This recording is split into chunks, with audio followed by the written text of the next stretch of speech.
Bwana Yesu asifiwe. Mungu akubariki. Mungu akubariki sana. Natumaini hali yako ni njema kabisa na unaendelea kumtafuta Bwana. Majina anaitwa Felista Joseph Naduke.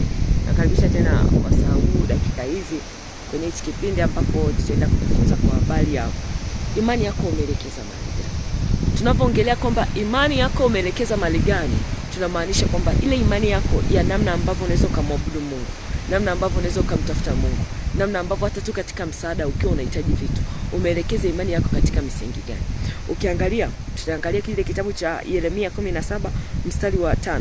Neno linasema, Bwana asema hivi, amelaniwa mtu yule amtegemeaye mwanadamu, amfanyaye mwanadamu kuwa kinga yake, na moyoni mwake amemwacha Bwana. Maana atakuwa kama fukara nyikani, hataona yatakapotokea mema, bali atakaa jangwani palipo ukame, katika nchi ya chumvi isiyokaliwa na watu. Anasema amelaniwa yule mtu anayemtegemea mwanadamu, anamfanya mwanadamu kuwa kinga yake, moyoni amemwacha Mungu. Watu wengi sasa hivi wameacha imani zao, zimeenenda katika vitu, katika watu. Mtu mwingine anakuwa anasema labda mimi nitaweza kushinda labda huo namna ya umaskini sababu nikipata mtaji. Ameweka imani yake katika mtaji. Mwingine ameweka imani labda mume wangu, mwingine ameweka imani, yani watu wamejiwekea imani mbalimbali. Hizo imani ambazo kiuhalisia hazina msingi wowote.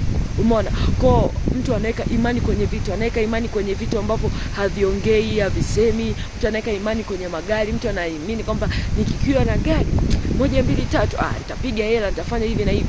Lakini kumbe unakuta hiyo imani ukiwa nayo ya hivyo, muda si mrefu unaweza kujikuta umeanguka. Magari huwa yanapata ajali, magari huwa yanazimia, magari huwa yanapata vitu hivyo. Mtu umeweka imani kwenye vitu lakini umeacha kumtegemea Mungu. Mungu anasema amelaniwa mtu yule amtegemea mwanadamu, amfanyaye mwanadamu kuwa kinga yake, na moyoni mwake amemwacha Bwana. Umemwacha Bwana moyoni mwako, wewe mtegemee Bwana. Usitegemee labda kuna vitu. Mungu ndiye atakaye kufanya hivyo vitu vyote vikawa ni vyema, vikaendelea kudumu, vikaendelea kufanya, lakini imani yako ya ndani iwe ni katika Bwana. Unajua hata kama una magari 2 3, jua kabisa Mungu ndiye anayekusaidia, naye Mungu ndiye atakayesimama kuepusha magari ya wenzako yanapopata ajali kwa yanaribika, wewe yako bado yako barabarani yanaendelea kusonga mbele. Umeweka imani kwenye nyumba. Kuna watu nyumba zimedondokewa, wengine anapita mafuriko tu ya ajabu. Wewe ukiweka imani katika Mungu, hakuna kitu ambacho kitatetereka. Mungu anasema mstari wa 6, maana atakuwa kama fukara nyikani, hataona atakapotokea mema, bali atakaa jangwani palipo ukame, katika nchi ya chumvi isiyokaliwa na watu. Kwa mtu ambaye ameweka imani yake kwa vitu, kwa watu, atakuwa ni kama fukara. Anasema atakuwa yuko kama jangwani, hataona hata mema yanapotokea. Ukimtegemea mtu, ukitegemea vitu, kuna namna hata Mungu anaweza katenda jambo hautaona jema likitokea. Kuna mahali Mungu anaweza kukusaidia ukasema labda ni hela zilinisaidia. Kuna mahali Mungu anaweza kukupa neema ukasema pale nilikuwa na connection, yule babangu yule alikuwa ni polisi, ndio maana kilinisaidia hiki.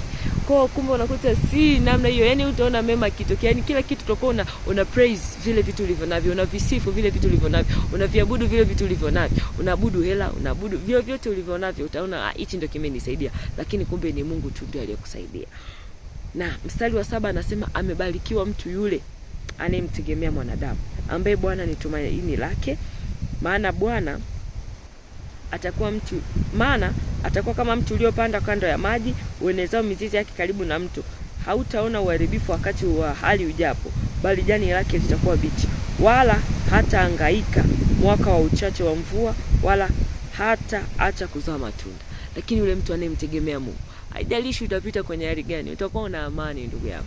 Haijalishi utapita kwenye mazingira magumu namna gani, utakuwa na amani. Bwana atakupa utoshelevu, Mungu atakupa furaha, Mungu atakupa amani ambao hata hujaiku. Yani uko kwenye, anasema hataona hofu wakati wa hali ujapo. Yani hata kuwa kuna shida sijui mbalimbali, hautaona hofu. Na watu nishaikuona kwenye misiba tu, wamefiwa na wapendwa wao, wengine wazazi wao kabisa, lakini wana furaha ya Kristo. Si kwamba wameua wao, ile furaha ya Kristo. Yani ile kwamba uko katika wakati wa shida, ndio yule mtu ulikuwa unampenda, ulikuwa unamthamini, yani tangu moyoni, lakini Yesu amekupa ile furaha yake ya ndani. Haleluya. Yani ya ndani kabisa. Yani wengine wanahangaika, wanalia huko, wanasema sasa tutaishije? mimi wewe umeondoka nitaishije? Wewe unabaki kusema oh Yesu ni Bwana. Haleluya, haleluya.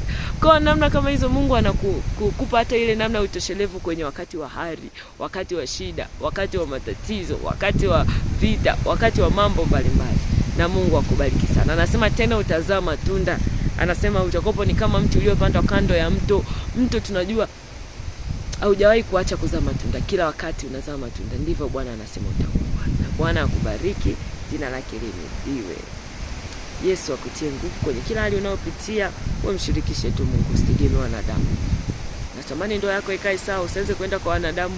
Wanadamu naomba unisaidie hili na hili. Wanadamu wenyewe wana matatizo yao. Naambiaga tu sasa wanadamu wana matatizo yao. Of course hata mwenyewe nikisema na shida hapa, ukiwaambia wanadamu wenyewe wana shida zao. Kila mwanadamu ana matatizo, ana haja zake, ana vitu anavyohitaji kwa Mungu. Mungu pekee ndo akabaki kuwa ni yote katika yote kwenye maisha yako. Na Mungu akubariki. Amen.